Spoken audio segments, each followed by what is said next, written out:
Asia जो होता है उसका सीधा रिश्ता मास का होता है। आज की इस वीडियो में हम इस चीज़ प्रूव करके देखेंगे। हमारे पास है एक छोटा-सा टॉय।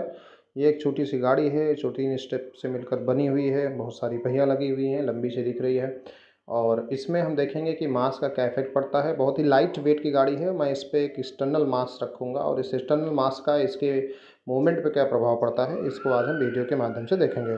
तो सबसे पहले हम क्या कर रहे हैं, छोटे से एक मास ऑब्जेक्ट है, पोटैटो मैंने लिया है और इस पोटैटो को मैं गाड़ी के आगे वाले हिस्से में रखूँगा, जिससे गाड़ी के आगे वाले जो लीडिंग पार्ट है गाड़ी का, उसका लोड काफ़ी बढ़ जाएगा और फिर इसको मैं मूव करा रहा हूँ। तो आप देख रहे होंगे कि ये बहुत तेज़ी से सामने की ओर बढ़ता चला गया और इसने एक लॉन्ग डिस्टेंस ट्रेवल कर ली, क्योंकि जो लीडिंग इसका फेस था उसमें मैंने मास ज़्यादा दे दिया था।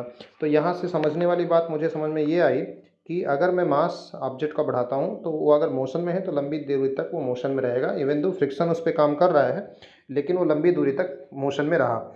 और इसके अगेंस्ट अगर मैं दूसरे स्टेप में देखता हूँ, मैं उसी मास को गाड़ी में पीछे की तरफ जब रख देता हूँ और उसके बाद उसको मैं मूवमेंट कराने की कोशिश करता हूँ, तो थोड़ा आगे जाने के बाद मुड़ जाता है और मुड़ने के बाद वो हिस्सा आगे हो जाता है जिसमें मास ज़्यादा होता है, क्योंकि वो लीडिंग पार्ट होता है इसलिए वो मुड़ जाता है और आगे चला जाता है। तो इससे ये पता चलता है कि जिस जिस पार्ट का मास ज़्यादा होगा वो इनर्शिया से आसानी से ओवरकम कर पाता है, या कह लीजिए कि वो ज़्यादा दूरी तक अपनी स्टेप में बना रहेगा या अपने ऊपर लगने वाले फोर्स का ज़्यादा स्ट्रांगली अपोज कर पाएगा। तो इनर्शिया का यही मीनिंग होता है कि जो ऑब्जेक्ट मूव कर रही है वो मूव करती रहेगी, जो ऑब्जेक्ट रेस्ट में है वो रेस्ट पे रहेगी। अपने ऊपर होने वाले चेंज का अपोज करने का जो नेचर है उसे हम इनर्शिया कहते हैं।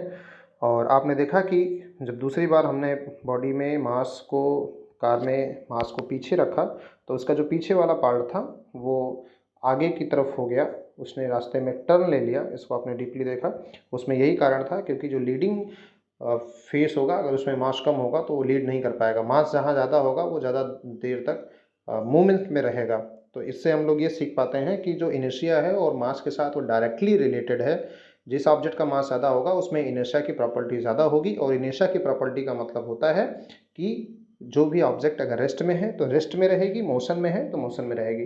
इसको बहुत समय पहले गैलीलियो ने, देन आफ्टर न्यूटन ने इसके बारे में डिटेल में लिखा और इसको हम लॉ ऑफ इनर्शिया या फिर Newton's first law of motion के नाम से भी जानते और समझते हैं।